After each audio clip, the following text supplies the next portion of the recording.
Olá pessoal, e o nosso Que Aprendi nos Filmes de hoje vai falar sobre Segunda Guerra Mundial e nós escolhemos o filme O Resgate do Soldado Ryan para falar um pouquinho sobre a invasão das tropas aliadas na região da Normandia, né?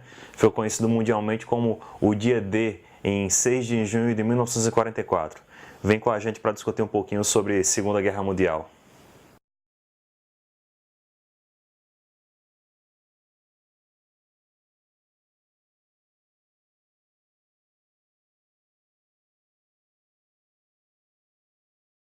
O filme O Resgate do Soldado Ryan é um filme norte-americano dirigido por Steven Spielberg e lançado em 1998 e teve Tom Hanks e Matt Damon em seu elenco.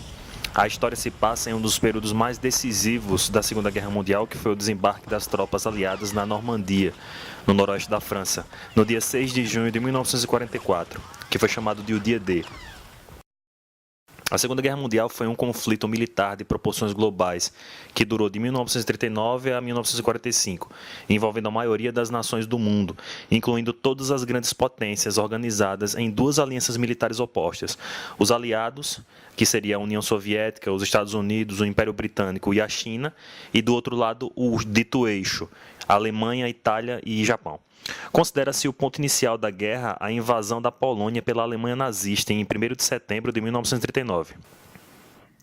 Os desembarques da Normandia foram operações durante a invasão pelos aliados, também conhecida como Operação Overlord e Operação Netuno, durante a Segunda Guerra Mundial. No dia 6 de junho de 1944, cerca de 155 mil soldados, com o apoio de 600 navios e milhares de aviões, desembarcaram na costa da Normandia, na França, abrindo uma nova frente de guerra no oeste. Os 27 minutos iniciais do filme são realmente impressionantes devido ao realismo com o qual foi retratado o ataque costeiro na praia de Omaha, que foi o nome código para um dos 5 setores destinados à invasão dos aliados. O filme foi indicado a 11 Oscars e venceu 5. Os soldados que participaram da invasão da Normandia durante o dia D pertenciam aos Estados Unidos, Reino Unido, Canadá, França, a parte livre da França, Polônia, Austrália, Bélgica, Nova Zelândia, Holanda e Noruega. A guerra anfíbia é um tipo de operação militar ofensiva que utiliza embarcações de guerra para progredirem em terra, ou força aérea para proteger uma costa potencialmente hostil. Ao longo da história, as operações foram realizadas com barcos e navios como o principal método de envio de tropas para a praia. O termo anfíbio surgiu pela primeira vez nos Estados Unidos durante a década de 30, após o projeto do carro sobre lagarta anfíbio, onde os primeiros protótipos foram chamados de Alligator e Crocodile, jacaré e crocodilo, respectivamente, apesar de nenhuma dessas espécies animais serem de fato anfíbias. A guerra anfíbia inclui operações definidas por seu tipo, objetivo, tamanho e forma que é realizada. Desde o século XX, o desembarque anfíbio de tropas em uma cabeça de praia é reconhecida como a mais complexa de todas as manobras militares, que é basicamente o que nós vemos nos minutos iniciais do filme. A M1A1 Thompson foi uma submetralhadora americana usada durante a Segunda Guerra Mundial. Foi a arma padrão do exército americano. Possuía a capacidade de carregar 20 projéteis, contudo, devido ao seu coice forte, a sua eficiência era reduzida. Foi uma arma conhecida como a mais mortal em combates realizados a curtas distâncias. O rifle MP-44 foi a primeira arma desenvolvida na categoria fuzil de assalto. Foi uma arma criada pela Alemanha ainda no início da Segunda Guerra Mundial. No entanto, o MP-44 passou a ser útil em locais onde era preciso utilizar armas de longo alcance. Assim, ele passou a ser usado pela infantaria.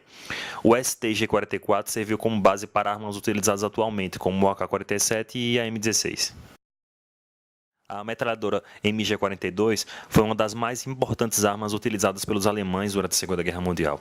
Com um calibre 7,92 de 55 mm, ela foi desenvolvida com o intuito de substituir a metralhadora MG-34 com uma alta cadência. A MG-42 podia disparar até 1.500 tiros por minuto, o que tornava um diferencial no campo de batalha. Porém, essa capacidade elevada fazia com que o cano esquentasse além do limite, causando o seu envergamento ou até mesmo a sua quebra. Por isso, era necessário trocar o cano após 300 ou 400 disparos, reduzindo a eficiência da arma. A pistola Luger P08 teve suas origens em um projeto inicial de Hugo Borchardt, em 1893. Mais tarde foi patenteada por George Luger, que a aprimorou e desenvolveu para a produção em série. A Luger foi popular durante a Segunda Guerra Mundial, sendo utilizada principalmente pela infantaria do exército alemão. Esta pistola foi adotada pelo exército alemão em 1908, daí o nome P08, e 2 milhões de unidades foram fabricadas entre 1914 e 1918. O modelo 24 Steel Hand Grenade foi a granada de mão padrão do exército alemão a partir do final da Primeira Guerra Mundial até o final da Segunda Guerra Mundial. A aparência muito distinta levou a ela a ser apelidada de granada de vara e é até hoje uma das armas da infantaria mais reconhecidas do século XX. O rifle Springfield M1903 foi o rifle padrão do exército americano na primeira metade do século XX. Foi utilizado durante toda a Segunda Guerra Mundial e depois na Guerra da Coreia em pequenas quantidades, baseado, como muitos projetos dessa época, no sistema de ferrolho manual criado pela Mauser alemã. O filme O Resgate do Soldado Ryan ele retrata a odisseia vivida pelo Capitão Miller, interpretado por Tom Hanks, junto de sua equipe, que recebe a missão do alto comando norte-americano de resgatar um soldado chamado James Ryan, vivido pelo Matt Damon, que teve seus irmãos mortos durante a guerra e recebe a ordem direta de retornar para casa. O filme foi baseado na história real dos irmãos Nyland. O filme se tornou extremamente cultuado em todo o mundo devido à realidade com a qual as cenas de conflito foram executadas. O drama vivido pelos personagens acabou recriando com perfeição um dos momentos mais importantes da Segunda Guerra Mundial. Eu espero que você tenha gostado da nossa discussão sobre Segunda Guerra Mundial e eu aguardo você fazer inscrição no nosso canal.